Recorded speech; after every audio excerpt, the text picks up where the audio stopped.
हरियाणा कांग्रेस में इस समय सबसे पावरफुल फैमिली यानी हुड्डा फैमिली के लिए एक बार फिर 2019 की तरह चुनावी चक्रव्यूह में फंसने के आसार पैदा हो गए हैं। लोकसभा चुनाव को लेकर कांग्रेस ने तैयारियां शुरू कर दी हैं और इन तैयारियों के हिसाब से हरियाणा में ज़्यादा से ज़्यादा लोकसभा की सीटें जीतने का लक्ष्य रखा गया है।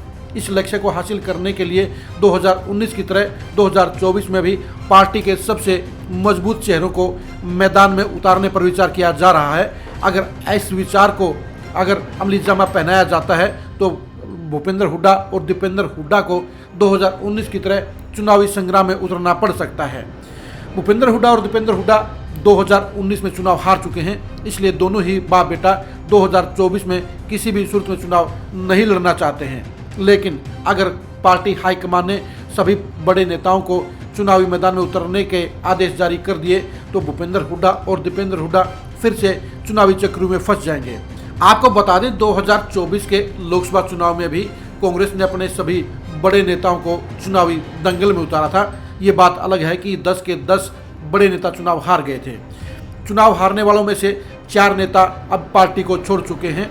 पूर्व अध्यक्ष अशोक तंवर, अवतार भड़ाना, निर्मल सिंह पार्टी को छोड़कर जा चुके हैं। इसके अलावा हिसार से कुलदीप बिश्नोई का परिवार भी बीजेपी ज्वाइन कर चुका है। कांग्रेस के लिए जहां इन चारों सीटों पर नए चेहरे तलाशने की चुनौती है, वहीं पार्टी के 2 बड़े नेता एक बार फिर से चुनावी मैदान में उतरने के लिए तैयार हैं। कुमारी शैलजा अम्बाला या सिरसा में से चुनाव लड़ने के लिए तैयार हो चुकी हैं। पूर्व मंत्री किरण चौधरी की बेटी पूर्व सांसद श्रुति चौधरी भी भिवानी महेंद्रगढ़ सीट से चुनाव लड़ने के लिए तैयार हैं। कैप्टन अजय यादव भी गुरुग्राम सीट से दूसरी बार चुनाव लड़ने की तैयारी कर रहे हैं। कांग्रेस को रोहतक, सोनीपत और करनाल सीटों की चिंता है। करनाल सीट पर कांग्रेस को सबसे बड़ी हार हुई थी। यहाँ पर देश में 2 नंबर की हार बीजेपी ने कांग्रेस को दी थी। कांग्रेस यहाँ से 6 लाख से ज़्यादा वोटों से हार गई थी। वहाँ पर कांग्रेस नए प्रत्याशी की तलाश कर रही है। रोहतक और सोनीपत दोनों ही सीटें हुड्डा परिवार की अपनी सीटें हैं। ऐसे में अगर कांग्रेस हाईकमान ने सभी बड़े नेताओं को चुनावी मैदान में उतारने का फैसला लिया तो भूपेंद्र हुड्डा और दीपेंद्र हुड्डा दोनों को चुनाव लड़ना पड़ेगा। दोनों पिता पुत्र 2024 के चुनाव में लोकसभा चुनाव से दूर रहना चाहते हैं, क्योंकि 2019 में की हार ने दोनों के सियासी रसूख को बड़ा झटका देने का काम किया था। क्योंकि दोनों की हार के साथ ये साफ हो गया था कि हुड्डा फैमिली जब अपने ही गढ़ों में नहीं जीत सकती है तो वह पूरे प्रदेश में अपने बलबूते पर सरकार आने का दावा कैसे कर रही है। इसलिए भूपेंद्र हुड्डा और दीपेंद्र हुड्डा दोनों ही लोकसभा चुनाव में नहीं उतरना चाहते हैं। उनके लिए तर्क दिए जा रहे हैं कि जहां भूपेंद्र हुड्डा नेता प्रतिपक्ष के तौर पर पूरे प्रदेश में पार्टी के चुनाव प्रचार में अहम भूमिका निभाएंगे, एक्टिव रहेंगे, प्रचार करेंगे, वहीं दीपेंद्र हुड्डा राज्यसभा के सांसद हैं। उनकी सांसदी को 4 साल से ज़्यादा का समय बाकी है और वो राज्यसभा की एकमात्र सीट को छोड़कर लोकसभा चुनाव में नहीं उतरना चाहेंगे। लेकिन विरोधी नेता हुड्डा फैमिली को इस मामले में चक्रों में फंसाना चाहते हैं। उनका तर्क यही रहेगा कि जब पार्टी के बाकी सारे नेता पार्टी को जीत दिलाने के लिए चुनावी दंगल में उतर रहे हैं तो ऐसे में हुड्डा फैमिली को इस मामले में राहत कैसे दी जा सकती है, उनको छूट कैसे दी जा सकती है। अगर पार्टी हाईकमान ने विरोधी नेताओं को तर्क को मान लिया तो हुड्डा फैमिली को एक बार फिर चुनावी चक्रों में घुसना पड़ेगा और जीत हासिल करने के लिए दिन रात एक करना पड़ेगा।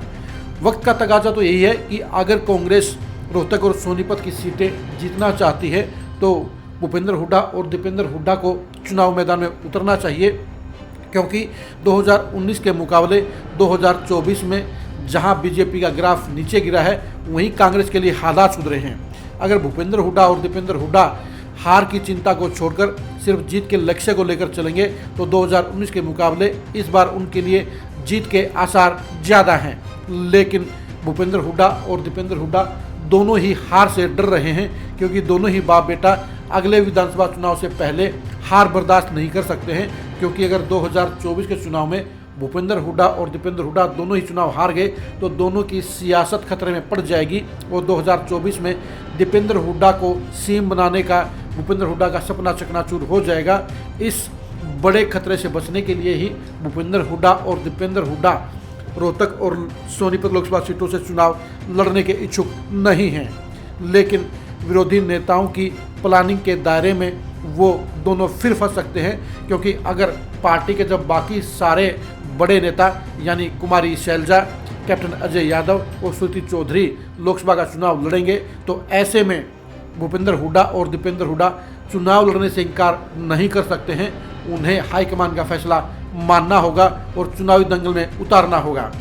अब ये भी वक्त का तगाजा कहिए या पार्टी के हित का फैसला कहिए, अगर भूपेंद्र हुड्डा और दीपेंद्र हुड्डा 2024 में लोकसभा चुनाव लड़ने का फैसला लेते हैं तो पार्टी के अलावा उन दोनों के लिए भी ये फायदे का फैसला होगा, क्योंकि अगर दोनों चुनाव जीत गए तो उनका सियासी रसूख दोबारा से बढ़ जाएगा और उनकी सरकार में बड़ी पद हासिल करने की दावेदारी बढ़ जाएगी। लेकिन दिक्कत इस बात की है, भूपेंद्र हुड्डा और दीपेंद्र हुड्डा को जीत से ज़्यादा हार का खतरा ज़्यादा नुकसानदेह नज़र आ रहा है, इसलिए दोनों बाप बेटा हार का रिस्क लेना नहीं चाहते और इसलिए दोनों बाप बेटा 2024 का लोकसभा चुनाव नहीं लड़ने की बातें अभी से कर रहे हैं। अब देखने की बात यह है कि भूपेंद्र हुड्डा और दीपेंद्र हुड्डा को लेकर कांग्रेस हाईकमान क्या फैसला लेता है। अगर सभी नेताओं को चुनाव लड़ने का आदेश दिया गया तो भूपेंद्र हुड्डा और दीपेंद्र हुड्डा नहीं बच सकते हैं, और अगर पार्टी के मजबूत प्रत्याशियों के हिसाब से चुनाव लड़वाया गया और रोहतक और सोनीपत में भूपेंद्र हुड्डा और दीपेंद्र हुड्डा ने अपने बलबूते पर चुनाव जितवाने की गारंटी ली तो उन्हें राहत भी मिल सकती है।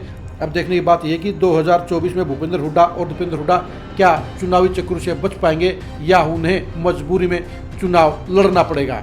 हुड्डा परिवार की इस उलझन भरी सियासत को करीब से जानने के लिए आप खरी खरी न्यूज़ के साथ जुड़े रहिए। आप हमारे यूट्यूब चैनल को सब्सक्राइब कीजिए, उसे लाइक कीजिए और हमारा हौसला बुलंद कीजिए। नमस्कार।